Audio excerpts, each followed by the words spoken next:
नमस्कार, मी स्नेहा. आपण पाहताय साम टीव्ही. साम संजीवनी या आरोग्य विशेष कार्यक्रमात तुम्हा सगळ्यांचं स्वागत. फक्त 72 तासांमध्ये हास्य फुलवू खास या विषयावर आपण चर्चा करणार आहोत आणि त्यासाठी आपल्या स्टुडिओत आलेले आहेत या वर्षीचे महाराष्ट्र रत्न पुरस्कार प्राप्त 2 तज्ञ डॉक्टर्स आपल्यासोबत आहेत.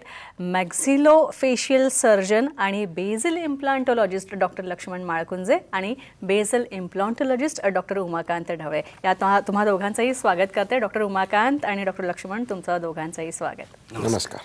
सगळ्यात आधी डॉक्टर लक्ष्मण माळकुंजे यांचा परिचय करून देते. डॉक्टर लक्ष्मण माळकुंजे जे आहेत हे MDS इन मॅक्झिलोफेशियल सर्जरी आहेत. त्यांचं BDSचं शिक्षण गव्हर्नमेंट डेंटल कॉलेज औरंगाबाद इथून झालेलं आहे. तसंच MDS किंग्स मेडिकल कॉलेजमधून लखनौमधून त्यांनी केलेलं आहे. तसंच त्यांचा post graduate diploma in immediate functional loading implantology Jaipur तसंच जर्मनी म्युनिक यांच्या संयुक्त विद्यमाने त्यांनी हे प्रशिक्षण पूर्ण केलेलं आहे. सध्या डॉक्टर लक्ष्मण हे पुण्यात सेवा पुरवतात. डॉक्टर लक्ष्मण भारतभर फिरत असतात. तसंच भारतभर देशभर रुग्णसेवा आणि समुपदेशनासाठी डॉक्टर लक्ष्मण जात असतात. आता डॉक्टर उमाकांत यांच्याविषयी सुद्धा जाणून घेऊया. त्यांचा परिचय देते. डॉक्टर उमाकांत यांचा या क्षेत्रातल्या गेल्या 23 वर्षांचा अनुभव आहे. आत्तापर्यंत डॉक्टर उमाकांत यांनी 1 लाखांहून अधिक डेंटल पेशंट्स जे आहेत त्यांच्यावर उपचार केलेले आहेत. उत्तम उपचार त्यांना दिलेले आहेत. त्यांनी औरंगाबादच्या गव्हर्नमेंट डेंटल कॉलेजमधून BDSचं शिक्षण पूर्ण केलेलं आहे. तसंच त्यांनी डेंटिस्ट्रीशी संबंधित 30 ते 40 असे विविध क्षेत्रातले कोर्सेस केलेले आहेत. सर्टिफिकेटेड कोर्सेस केलेले आहेत. मान्यताप्राप्त डॉक्टर ते आहेत. डेंटिस्ट्रीमधलं आधुनिक तंत्रज्ञान हे सर्वसाधारण रुग्णांना पोहोचावं, त्यांच्यापर्यंत जावं, त्यांच्यासाठी वापरता यावं आणि त्यांना उत्तम सेवा द्यावी असा त्यांचा भर असतो. तसंच डॉक्टर लक्ष्मण आणि डॉक्टर उमाकांत यांनी मिळून 72 आवर्स स्माईल केअर सेंटर नावाने पुण्यात आपली सेवा सुरू केलेली आहे. हे दोघे सुद्धा या संस्थेचे डायरेक्टर आहेत. या सेंटरला excellence in oral health care and dental care award मिळालेला आहे. चला तर मग चर्चेला सुरुवात करूया. पहिला प्रश्न मी डॉक्टर उमाकांत यांना विचारते. डॉक्टर उमाकांत, हे smile 72 hours smile multi speciality clinic उघडण्यामागचा उद्देश काय होता? खरं पाहायला गेलं तर दातांच्या बाबतीत कधीही दुखणं आलं तर सर्वात जास्त पेशंटला जी वाटते ती भीती म्हणजे दाताच्या दुखण्याची, त्याच्यानंतर दातांच्या उपचारांची आणि सर्वात म्हणजे दातांवरती माराव्या लागणाऱ्या चक्रांची. कारण दातांचा उपचार म्हटलं की सगळ्यांना बऱ्यापैकी माहिती आहे की कमीत कमी महिनाभर 15 दिवस असा तरी वेळ हा जातोच जातो. ह्या सर्वांचा विचार केल्यानंतर मग साधारणतः 23 वर्षाच्या एक्सपिरियन्समध्ये कितीतरी पेशंट असे आहेत की त्यांना वेळेअभावी प्रॉपर उपचार भेटलेले नाही आहेत. मग ह्यासाठी आपल्याला काय करता येईल, तर ज्या डॉक्टरांचा 15 वर्षापेक्षा जास्त एक्सपिरियन्स होता ह्या सगळ्या डॉक्टरांना एकत्रित बसून आम्ही असा विचार केला की आपल्याला ही जी काही दंत उपचार प्रणाली आहे काही कमी प्रमाणात करता येईल का. ही जी काही दंत उपचार प्रणाली आहे कुठल्या पद्धतीने आपल्याला अतिजलद, अतिसुलभ आणि कमी वेदनादायी पद्धतीने आणि दीर्घकाळ टिकणारी कशी बनवता येईल याच्यासाठी आम्ही सर्व डॉक्टर्स येऊन एकत्र येऊन विचार केल्यानंतर हे लक्षात आलं की ह्या सर्व गोष्टीसाठी आपल्याला लागणारं जो काही एज्युकेशन आहेत, प्रॉपर स्किल्स आहेत, अनुभव आणि तंत्रज्ञानाची जोड, या 4 गोष्टीच्या जोडीवरती आपण हे उपचार कमी वेळेमध्ये आणि चांगल्या पद्धतीने पेशंटसाठी देऊ शकतो. यासाठी म्हणून आम्ही 72 आवर्स स्माईल केअर सेंटर हे उघडण्याचा मानस घेतला. डॉक्टर, लगेच आणखी एक प्रश्न. दातांचे उपचार खरंच इतके महाग असतात का? नाही, खरं पाहायला गेलं तर दातांचे उपचार हे कधीच महाग नसतात. आपला जो निष्काळजीपणा आहे तो महाग असतो. कारण फक्त दातांचंच आरोग्य नाही तर आपलं स्वतःचं जे काय आरोग्य आहे ते सुद्धा फक्त वेळीच कुठल्या गोष्टीची काळजी न घेतल्यामुळे होते. कारण prevention is better than cure. तसं पाहायला गेलं तर happy mouth is happy body. कारण छोटे ज्या वेळेस दाताची कीड असते त्याच वेळेस जर तुम्ही योग्य उपचार जर केले तर ती कीड मोठी होणार नाही. जशी कीड वाढत जाईल तसं त्या दाताचा खर्चही हा वाढत जातो. त्यामुळे दाताचे ॲक्च्युली उपचार कधीच महाग नसतात. तर दाताचा जो निष्काळजीपणा आहे त्याच्यामुळे आपल्याला उपचार महाग वाटतात. खरं पाहायला गेलं तर भारतामध्ये दातावरचा उपचाराचा येणारा खर्च खूप नगण्य आहे. बाहेरच्या देशांमध्ये हा लाखोंच्या घरामध्ये असतो, तो आपल्या फक्त हजारांच्या घरांमध्ये असतो. त्यामुळे सर्व यांनी दाताची काळजी घेणे, 2 टाईम ब्रश घालणे आणि रेग्युलर डेंटल चेकअप हा खूप महत्त्वाचा पार्ट असतो, जेणेकरून आपल्याला दातावरती लागणारा महागडा खर्च कमी करता येईल. अच्छा डॉक्टर उमाकांत, आणखी एक प्रश्न. या संस्थेविषयी, तुमच्या सेंटरविषयी थोडीशी आणखी माहिती द्या. हो, कारण हा आता मी सांगितल्याप्रमाणे आम्ही सर्व कुठली पण घटना किंवा कुठला एखादा प्रोजेक्ट आपल्याला चालू करायचा म्हणजे त्याच्या पाठीमागे खूप सारी मेहनत असते. साधारणतः 3 ते 4 वर्ष, जसं कोरोना गेला तेव्हापासून आम्ही हे ठरवत होतो की आपल्याला पेशंटला चांगल्या पद्धतीची उपचार पद्धती कशी देता येईल, कमी वेदनादायक उपचार पद्धती कशी देता येईल, ह्या सर्व गोष्टींचा विचार करण्यात आला. पण त्यासाठी काय करायला लागतं की समवैचारिक डॉक्टर्स एकत्र येणं खूप गरजेचं असतं. आणि एक डॉक्टरच सगळं काही काम करू शकत नाही. त्यासाठी प्रत्येकाने आपापल्या स्पेशालिटीमधले काम जर प्रॉपर टायमिंगने केले तर आम्ही ही 72 आवर्समध्ये म्हणजे 72 तासाच्या आतमध्ये उपचार आम्ही पेशंटला देऊ शकतो. परंतु यासाठी काय काय लागणारं होतं तर ज्या दवाखान्यामध्ये तुम्हाला तिथेच एक्सरे मशीन्स हव्यात, तिथेच तुम्हाला डेंटल लॅब हवी, तिथेच स्पेशलिस्ट सगळे डॉक्टर्स अवेलेबल हवेत, जेणेकरून एक संघ होऊन आपण पेशंटला एकदम सुलभरित्या आणि कमी वेदनादायी पद्धतीने आम्ही उपचार देऊ शकतो. यासाठी आम्ही पुणे येथे रुबी हॉल क्लिनिकच्या समोर 72 आवर्स स्माईल केअर सेंटर हा दाताचा दवाखाना चालू केला. यामध्ये आम्ही सर्व सुविधा दिल्या. ह्यामध्ये आम्ही ही इथपर्यंत सुविधा दिली की कुणीही भारतभरचा कुठलाही पेशंट जरी असेल त्यांच्या राहण्याच्या खाण्याच्या खर्चासहितही आम्ही त्या ठिकाणी उपचार पद्धती 72 आवर्समध्ये देत आहोत. अच्छा, यानंतर मी डॉक्टर लक्ष्मण यांच्याकडे येते. डॉक्टर लक्ष्मण, पाचवा प्रश्न मी तुम्हाला विचारते की खरं तर चेहऱ्याची सगळी सर्जरी आणि दाताची फक्त 72 तासांमध्ये, म्हणजे नेमकं काय आहे हे?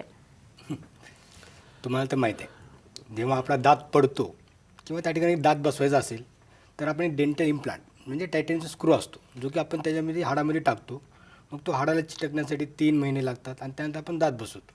ही कन्व्हेन्शनल पद्धत झाली. तसेच शरीरामध्ये 2 प्रकारचे हाडं असतात. एक म्हणजे जे साधं हाड आणि दुसरे म्हणजे टणक हाड, ज्याला की आपण बेझल बोन और कॉर्टिकल बोन म्हणतो. तर त्या पद्धतीमध्ये आपण काय करतो की जो इम्प्लांटचा जो स्क्रू आहे तर त्या बेझल बोनला जे न झिजणारं हाड आहे त्या ठिकाणी टाकतो. त्यामुळं काय होतं की जे फोर्सेस येतात त्या हाडाला जातात आणि त्याची झीज होत नाही. आपण इझिली त्याला 72 तासामध्ये म्हणजे दात लोड करून म्हणजे चावायला देऊ शकतो. ही अशी एक पद्धत आहे जी की बेझल बोनवर डिपेंड. अच्छा डॉक्टर, आणखी एक प्रश्न असा की आता तुम्ही म्हणताय की 72 तासांमध्ये आपण ही उपचार करतोय, पण याचा फायदा नेमका कसा होतो?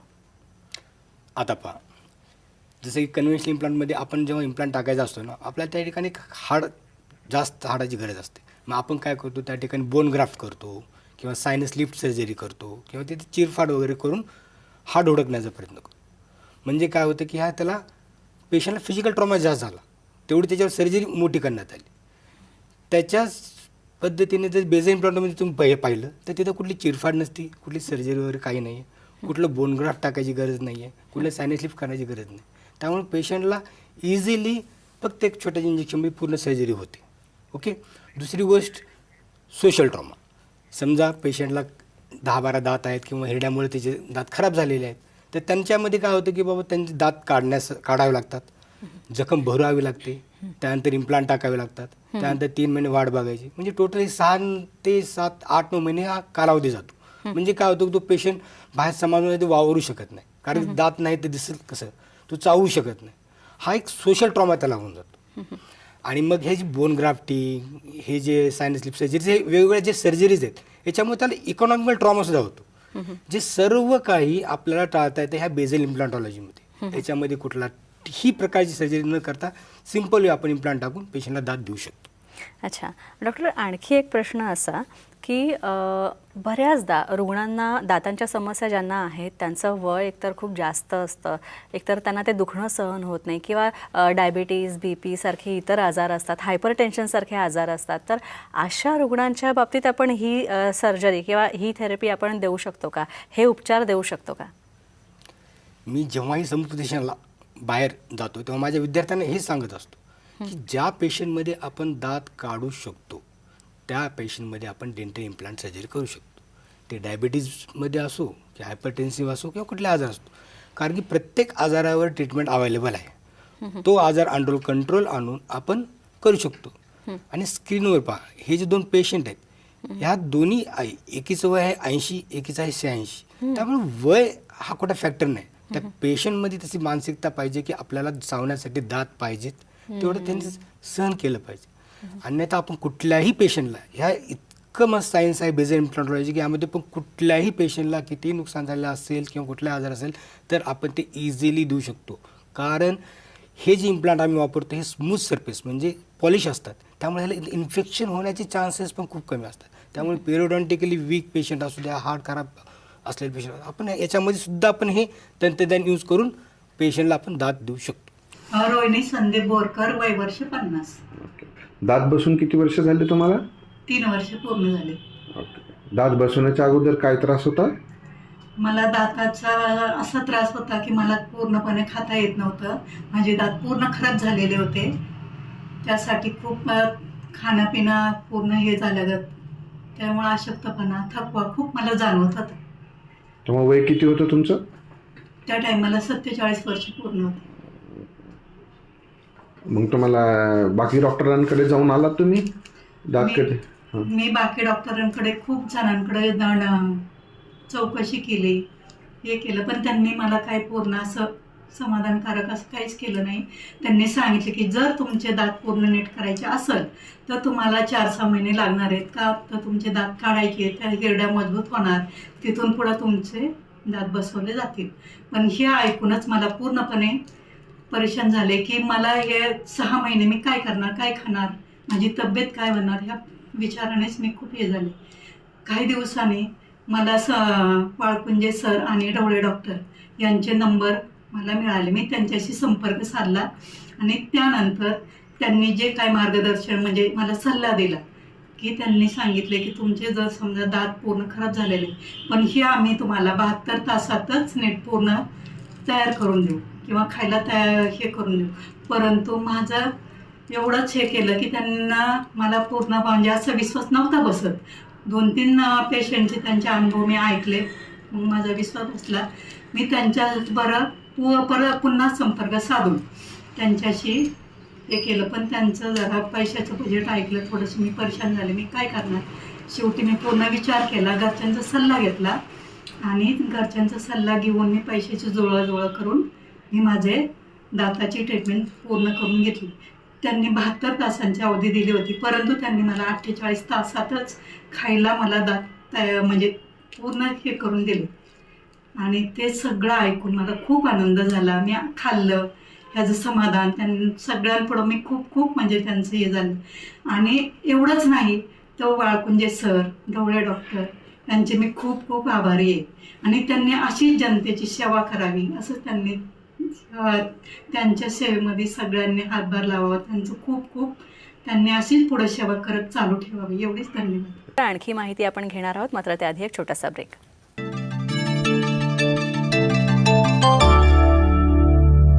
ब्रेकनंतर पुन्हा एकदा आपलं स्वागत. आपल्यासोबत आहेत डॉक्टर लक्ष्मण आणि डॉक्टर उमाकांत. यांच्याकडनं आपण अतिशय कमी वेळात म्हणजे 72 तासात आपण सुंदर हास्य कसं खुलवू शकतो याबद्दल माहिती घेतो आहे. डॉक्टर लक्ष्मण, पुन्हा एकदा तुमच्याकडे येते.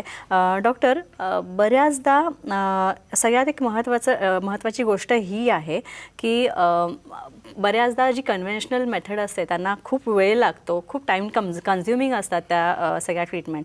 मात्र तुम्ही जी उपचार पद्धती देताय ती अतिशय कमी दिवसात म्हणजे 3च दिवस 72 तास, म्हणजे ऐकायला नवलच वाटतं. याबद्दल आम्हाला सांगा, आणखी या थेरपीबद्दल थोडंसं सांगा, आणखी या ट्रीटमेंटबद्दल सांगा. खरं तर आता हे 72 तासाला मी कमी केले, 24 तासापर्यंत आणलेले. वा. तरी पण याच्यामध्ये काय आहे की पेशंटला एक तर ॲडमिट होण्याची गरज नाही आहे.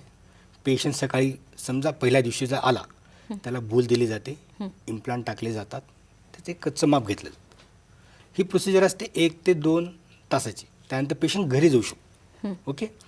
नेक्स्ट अपॉइंटमेंट त्याला एक तर दुसऱ्या दिवशी सकाळी बोलवलं जातं किंवा त्या दिवशी संध्याकाळी बोलवलं जातं. त्यात आम्ही काय करतो की मग त्याचं पक्कं माप घेतो. पक्कं माप घेतो, दाताची साईज घेतो, दाताचा कलर घेतो आणि ते परत लॅबला पाठवतो. आणि लॅबला गेल्यानंतर ते बनवून येतं दुसऱ्या दिवशी. म्हणजे तिसऱ्या दिवशी त्याला फक्त अर्धा तास फक्त ते दात लावण्यासाठी. एवढी सिंपल प्रोसिजर आहे जी की 3 तास किंवा 48 तासामध्ये आपण इझिली कंप्लीट करू शकतो. डॉक्टर लक्ष्मण, खरं तर 72 तासात म्हणजे अगदी 3 दिवसीय उपचार आणि तेही कमी खर्चात, हे ऐकून मला तरी बरं वाटलं आणि आय होप इतर रुग्णांना सुद्धा बरं वाटलं असेल, आपल्या प्रेक्षकांना बरं वाटलं असेल. मात्र सगळ्यात महत्त्वाचं म्हणजे की रुग्णांच्या मनात आणखी एक प्रश्न असा येतो की ह्याचे काही साईड इफेक्ट्स आहेत का, दुष्परिणाम आहेत का, तर याबद्दल आम्हाला सांगा. तुम्हाला मी आत्ताच सांगितलं की यात काही दुष्परिणाम नाहीत. आपण कुठल्याही वयामध्ये टाकू शकतो, कुठल्याही आजारामध्ये टाकू शकतो. त्यानं सोशल ट्रॉमा कमी होतो, इकॉनॉमिक ट्रॉमा कमी होतो. त्यामुळे हे फायदेशीरच आहे.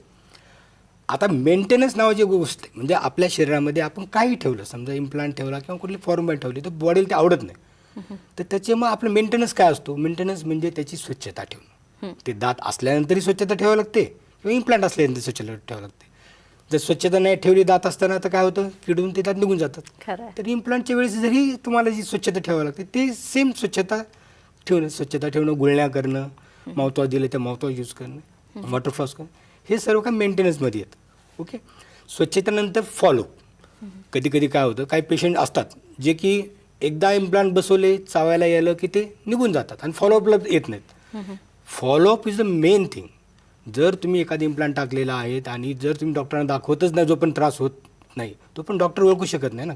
त्यासाठी काही फॉलोअप असतात, ते फॉलोअप तुम्ही दिले पाहिजेत.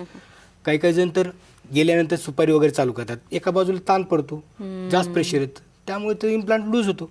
म्हणजे थोडीशी काळजी घ्यायला पाहिजे पाहिजे, डॉक्टर. yes. अच्छा, आणखी एक डॉक्टर असं मला विचारायचं आहे की हे नेमकं असं कुठलं हे तंत्रज्ञान आहे, याविषयी आम्हाला आणखी थोडीशी माहिती.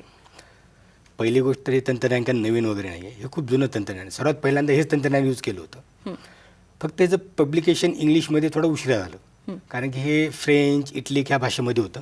त्यामुळं ते सगळं काही आता जे इंडियन भाषेमध्ये आले आता, त्यामुळे ते आपण इझिली बघू शकतो. आणि असं नाही आहे की डेंटल इम्प्लांटच आपण 72 तासामध्ये करू शकतो.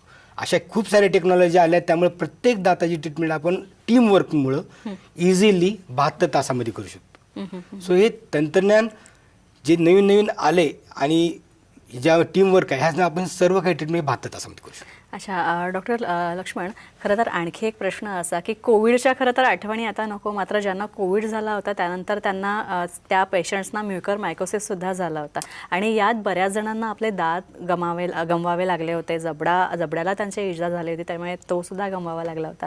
तर त्याच्यावर सुद्धा ही उपचार पद्धती प्रभावी आहे का? कोविड जो आला आपल्याकडे ना, त्याच्यानंतर म्युकरमायकोसिस नावाचा एक आजार आला. मागच्या म्हणजे मी जेव्हा शिक्षण घेत होते तेव्हा प्रॅक्टिसमध्ये आलो ना, तुम्ही वर्षातून 1 ते 2 रुग्ण बघायचो कोरोना म्युकरमायकोसिस. जसा कोविड आला त्यानंतर रुग्णांची संख्या इतक्या झपाट्याने वाढली अचानकपणे, ते तुम्हाला सगळ्यांना माहीतच आहे.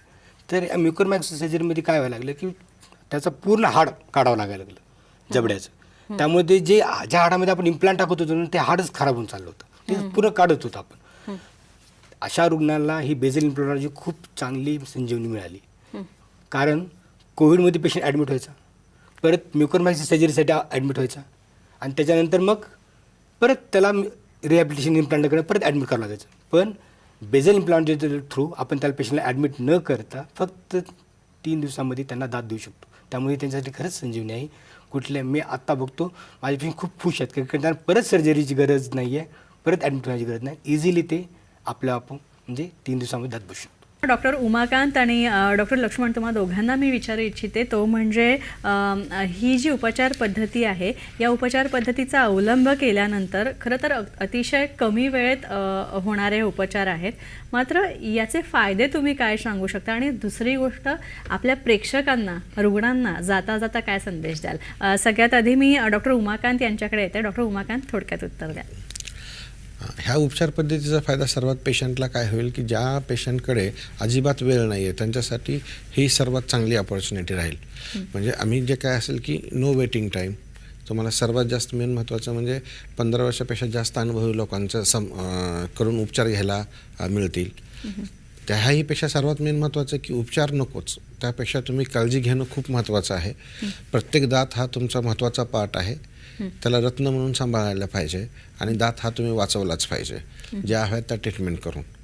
अच्छा डॉक्टर लक्ष्मण, तुम्ही काय सांगाल? तेच जसं की सरांनी सांगितलं 72 तासामध्ये ट्रीटमेंट अवेलेबल आहे, म्हणून काय आपण आपलं ओरिजिनल जे नॅचरल दात आहेत याची काळजी घेऊ नये असं नाही आहे. कारण की जे नॅचरल आहे ते नॅचरल आहे आणि त्यात जे तितकं जेवढं स्ट्रॉंग आहे ते आर्टिफिशियल कधीच होऊ शकत नाही. त्यामुळं नॅचरल दातांना सांभाळणं कधी गरजेचं आहे. सांभाळण्याची पद्धत कशी आहे की पहिला नॅचरल दात आपल्याला वयाच्या 6व्या महिन्यात देतो, त्यानंतर 2 टाईम ब्रश करणे, प्रत्येक वेळी जेवणानंतर गुळणा करणे, रात्री झोपण्याच्या आधी तर ब्रश कंपल्सरी केला पाहिजे. आणि जसं जसं वय वाढतं तसं तसं तुम्ही जवळच्या डेंटिस्टला जर 6 महिन्याला जर 1 वर्षाला दाखवलं पाहिजे, जेणेकरून जी सुरुवात झालेली आहे आजाराची ती तिथल्या ती थांबवता येईल आणि तुमचा ओरिजिनल दात वाचवता येईल. त्यामुळे सर्वांना माझं एकच म्हणणं आहे की तुम्ही तुमचा ओरिजिनल दात वाचवा. 1 नंबर 2, एखाद्याला दात जर नसेल तर त्याने लगेच तो दात बसवून घ्यावा, कारण की त्याचे खूप सारे दुष्परिणाम होतात. कारण की तुमची चर्वणक्रिया पूर्ण बघडते, त्यामुळे तुमचे पोटाचे आजार तयार चालू होतात. पोटाच्या आजारानंतर तुमचे हृदयाचे आजार चालू होतात. त्यामुळे तोंड आणि बाकी सर्व काही सिस्टीम ही एकत्र आहे. त्यामुळं एकतर दात वाचवा, त्यांची काळजी व्यवस्थित घ्या आणि तज्ज्ञांना वेळोवेळी दाखवा. हाच माझा सर्वांना सल्ला असेल. डॉक्टर लक्ष्मण, आणखी एक गोष्ट अशी की मला आणखी जरा दातांची काळजी कशी घ्यावी आणि विशेषतः लहान मुलांच्या बाबतीत ते सांगा. पहिला जो दात आहे आपला तो वयाच्या 6व्या महिन्यामध्ये येतो, बरोबर. तर तेव्हापासूनच पॅरेंट्सचा रोल चालू होतो की आता ह्या दाताची काळजी घेणं. असं नाही की पूर्ण सगळे दात आल्यानंतर आपण काळजी घेऊ, असं वगैरे काहीच नसतं. कारण की जो पहिला दात आला आहे ना तो सर्वात जास्त लवकर करतो, कारण की तो खूप वेळेस पहिल्यांदा तो घाणेला सामोरे जातो. त्यामुळे त्याची काळजी घेणं खूप गरजेचं आहे. दुसरी गोष्ट, ब्रश 2 टाईम. रात्रीचा ब्रश मी वारंवार का सांगत आहे, कारण की रात्री जेव्हा आपण झोपतो ना तर आपलं जे सलायवा थुंकी आहे ना ती एकदम बंद होऊन जाते आणि जी कीड प्रक्रिया जी आहे ना खूप फास्ट होऊन जाते. त्यासाठी रात्री ब्रश करणं खूप महत्त्वाचं आहे. तिसरे, काही जणांचे दात वेडेवाकडे असतात. वेडेवाकडे दात असल्यामुळे काय होतं की ब्रश वेडावाकडे जाऊ शकत नाही, तो सरळ जात असतो. त्यामुळे ते अन्नकण त्या वेडेवाकडे दाताच्या मध्ये अडकतं. तर हे कसं मग घ्यायला काय करतं, तर यासाठी ऑर्थोडॉन्टिक ट्रीटमेंट आहे. त्याच्यामध्ये काय केलं जातं की क्लिप लावून दात व्यवस्थित बसवले जातात, म्हणजे अलाईन केले जातात. त्यामुळे त्यांना ब्रश करता येतो. सर्वात महत्त्वाचं काय, दाताच्या अवतीभोवती अन्न अडकलं की ते नाही निघाले की कीड चालतं. त्यामुळे ते अलाइनमेंट करून घेणं खूप गरजेचं आहे. तसंच जसं जसं वय वाढत जातं, जेव्हा कीड लागले जाते, जर एक म्हणजे ठरवलं पाहिजे की आपण 6 महिने ते 1 वर्षामध्ये दंतवैद्यकाकडे गेलंच पाहिजे की काही माझ्या दातामध्ये चूक झालेलं आहे का, काही नुकसान झालेलं आहे का, झालं असेल ते लगेच क्लिअर करून घेतलं पाहिजे. काय ते वाढत गेलं ना खूप वाढतं. तुम्हाला सगळ्यांना माहीत आहे की मुख आणि शरीराचे सगळे बाकीचे हृदय असो, पोट असो, ह्या सर्व काही गोष्टी ज्या आहेत ना एकमेकांशी कनेक्टेड आहेत. त्यामुळे तोंडाला स्वच्छ ठेवणं आणि दातांची निगा घेणं हे खूप महत्त्वाचं आहे. त्यामुळं सर्वांना हाच सल्ला असेल की आपल्या दातांची काळजी वेळच्या वेळीच घेतली पाहिजे. डॉक्टर लक्ष्मण आणि डॉक्टर उमाकांत, तुम्ही दोघेही इथे आलात आणि खरं तर या नवीन तंत्रज्ञानाबद्दल जे अतिशय कमी वेळेत आणि प्रभावी आहे आणि तितकंच रुग्णांच्या खिशाला परवडण्यासारखं सुद्धा आहे, या तंत्रज्ञानाबद्दल माहिती दिली त्यासाठी खूप खूप आभार तुमचे. यानंतर साम संजीवनीमध्ये इथेच थांबतोय. नमस्कार.